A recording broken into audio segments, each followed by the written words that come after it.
સાહેબ, પહેલાના લોકો હતા કેવા? પહેલાના લોકો તો પહેલાના લોકો હતા કે જેમના પાસે પૈસા ને ગાડીઓ નહોતી પણ ભાઈચારો હતો. જે ભૂખ્યા હોય છતાં ટુકડામાંથી ટુકડો ભૂખ્યાને ખવડાવીને રાજી રહેતા. જે બીજાનું પડાઈ લેવામાં રાજી નહોતા રહેતા, બીજાને આપવામાં રાજી રહેતા.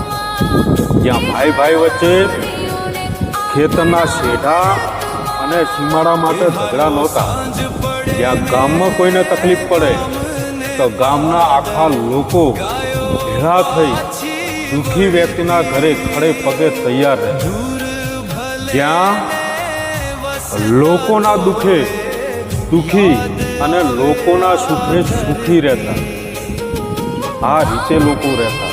જ્યાં ગરીબના ઘરની અંદર બાળકોને પીવા માટે દૂધ છાશ ન હોય અને જોડે જો વલોણા થતા હોય તો એ વલોણામાંથી જ્યારે છાશ લેવા માટે કોઈ પાડોશી આવતું તો પાડોશી પણ એ વિચાર કરતું કે એના ઘરે ભાઈ વલોણું નથી, છોકરા બિચારા છાશ એટલી પીશે તો એની અંદર મોખણનો એક ટુકડો નાખતા. આ ભાવ ભાવથી ભાવ સાથે જીવતા. આ રીતના લોકો ઘણા રહેતા.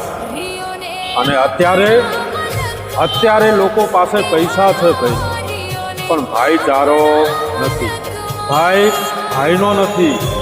ભાઈ પાસેથી પડાવી લેવા માટે, ભાઈ માતાને પિતા પાસેથી પડાવી લેવા માટે દરરોજ એના સોગંદનામા કરે છે અને કોર્ટમાં ખસેડીને લઈ જાય છે. આ રીતે અત્યારે લોકો જીવે. પહેલાના લોકો જીવતા કેવું? પહેલાના લોકો ભેગા રહેવા માટે જીવતા હતા અને અત્યારના લોકો ખાલી ભેગું કરવા માટે જ જીવે છે.